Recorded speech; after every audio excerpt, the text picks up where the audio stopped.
Thank you, Mr. Chairman.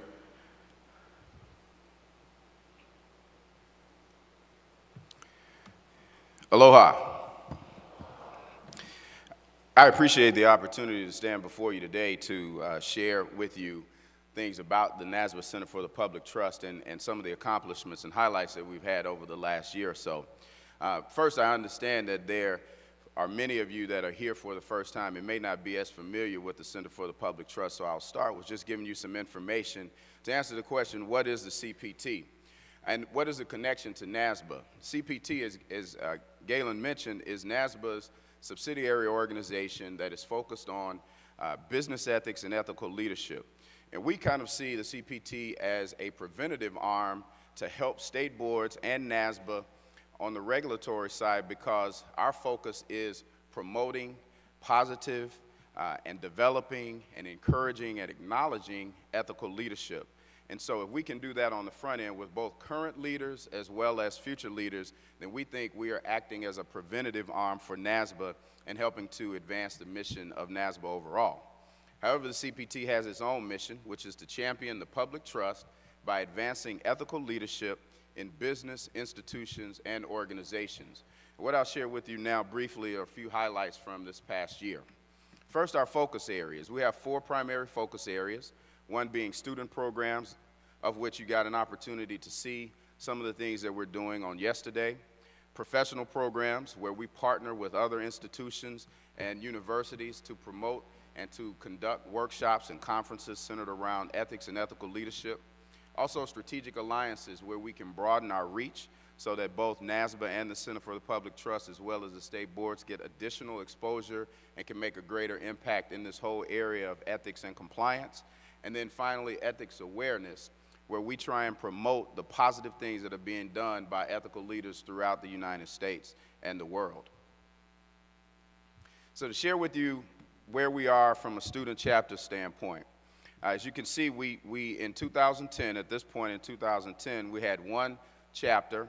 We brought in another one in 2011, and then we embarked upon a very aggressive growth strategy to try and broaden our reach throughout the United States. So in 2012, we concluded that year with 10 student chapters, and today I'm proud to tell you that because of some activities last week, we now have 18 student chapters across the country. If I were to expand that chart out one more year for 2014, based on what we're projecting at this time in 2014, we will be at 27 chapters, and that is our objective there. Also, the Student Leadership Conference that we hold every year, we hold it in conjunction with one of the regional meetings. This past year, we had it in Chicago. We had 42 students there representing 21 academic institutions. Prior to that, we were at 36 students. Prior to that, we were at 21 students. So we continue to show growth there. With that Student Leadership Conference and the Student Chapters program, what we have decided is that we can make a significant impact by trying to shape the behavior of the future leaders, as well as, while we're still with our professional programming, trying to help modify maybe some negative behavior that current individuals in the marketplace may have. But we have experienced a significant amount of energy and interest around the student programming, so that's been a major focus for us over the last couple of years. With that said, we're really proud and excited to share with you that we have launched an ethical leadership certification program. We actually launched that program 2 weeks ago. That program is a 6-module, 60-minute program that students can actually go through online, and at the end of the program they can actually receive a certification from us in ethical leadership. There are examinations, there are other interactive components of the program that include video, that include interactive question and answers that the students all will experience by going through the process. We've gotten a lot of success early on in this process. In fact, we've already been able to establish relationships on 3 college campuses. We're in 4 classrooms with this program. And what professors are doing is they're using it as a supplement to business ethics courses or accounting ethics courses that they're teaching right now. And what we found is that this provides a great opportunity for students to do some work outside of the classroom, learn some things about ethics and ethical leadership, and then come into the classroom and have discussions as a part of a whole case management methodology in the classroom. And the responses have been overwhelming. As I mentioned, we just launched it 2 weeks ago, and within that 2-week time period, we've already secured relationships on 3 campuses, and we're in 4 classrooms. Our objective is to really do a marketing blitz for this program later, before the end of the semester, starting around mid-November, such that professors can bring it in and include it in their curriculum for the spring. So we expect an explosion in this program. One of the most encouraging things about it for me is that this is our first product offering. And so what that means for us is it gives us an opportunity to generate income and not be 100% dependent upon contributions as we are today. Next, I want to share with you that we are establishing strategic partnerships. We are formalizing right now and finalizing the details on partnerships with Alpha, with ECOA, which is the Ethics and Compliance Officers Association, as well as the Center for Audit Quality. And I know several of you guys got an opportunity to participate in one of the sessions, our first session, our first partnership with the CAQ as a pre-conference workshop here. I've gotten some of the feedback from the evaluations, and it looks like you guys really enjoyed it and appreciated it, and we certainly appreciate your participation and attendance there. As I referenced earlier, today we are 100% dependent upon contributions. I want to share with you just where those come from. NASBA is our most significant contributor, and we're greatly appreciated to the NASBA leadership and the NASBA board for that continued support. Also, we receive foundation grants. The certification program that I referenced, we received a large grant, a significant grant, in total of $94,000 to develop that program. We also have received some grant funding to start student chapters in some specific locations. Individual supporters. You guys in this room make up the largest portion of our individual support, and we're very grateful for that. In fact, just to give you an update, on yesterday, we have about $7,800 that was contributed yesterday as a result of the showcase that we had, and we're really appreciative of that. I want to thank you for that.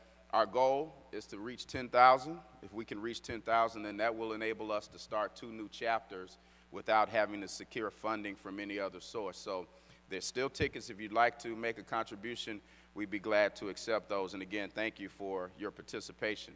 And then corporate contributions. We have several corporations and other corporate entities that make contributions to our effort because they see the value in it, and we appreciate those as well. However, I do want to emphasize to you that our objective is to better diversify our revenue streams as we move forward. So for 2014, here's what we plan on doing. As I mentioned earlier, we plan on having 27 student chapters, so to grow from the 18 that we have today, so that by this meeting next year, I can stand here before you and say that we have 27 chapters now. We'd like to have over 50 students attend our Student Leadership Conference this summer in St. Louis, as we will do it in conjunction with the Western Regional for the first time. The previous 3 years, we've always been hosted by the Eastern Regional.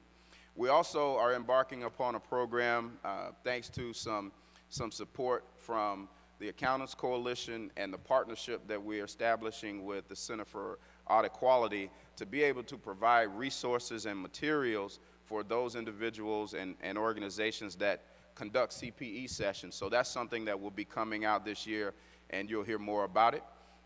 The online certification program that we discussed, that I mentioned earlier, we have a lot of interest from organizations and even some firms that have said, we'd love to see a corporate version of that. So we plan on piloting a corporate version of that certification program in 2014. And then a case study workshop tour.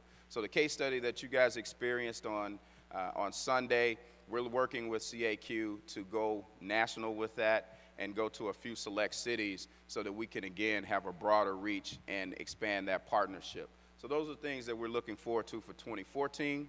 If we look out the next 3 to 5 years, I'll share with you that we'd like to be at 50 student chapters within 3 years. We'd like to make sure that we have at least 4 professional programs annually. We want to have a diverse revenue stream. so that we are not so dependent upon any one stream of revenue, but to have a more balanced revenue approach. And then we'd like to be an organization that's recognized globally for what we're doing in the area of ethics and ethical leadership. And those are our objectives that we want to accomplish over the next 3 to 5 years. In closing, I'd just like to say thank you. Thank you all for your support and the things that you've done for us throughout the years and the things that we've recently experienced. They really have been as a result of the support that the NASBA membership has given us, the state board support, as well as the support of the NASBA leadership. And I also would like to just acknowledge we have a few of our board members in the room. Our chairman is David Costello. He's sitting there in the back. I'd like to also recognize and thank Milton Brown, who is a lifetime board member of the NASBA Center for the Public Trust and a great supporter throughout the years. And just completing a term as the NASBA representative on the CPT board is Bucky Glover. So thank you to those gentlemen particularly, and then all of you that have been supportive of us throughout the years. We really appreciate all that you do. Mr. Chairman, that concludes my report. Thank you. And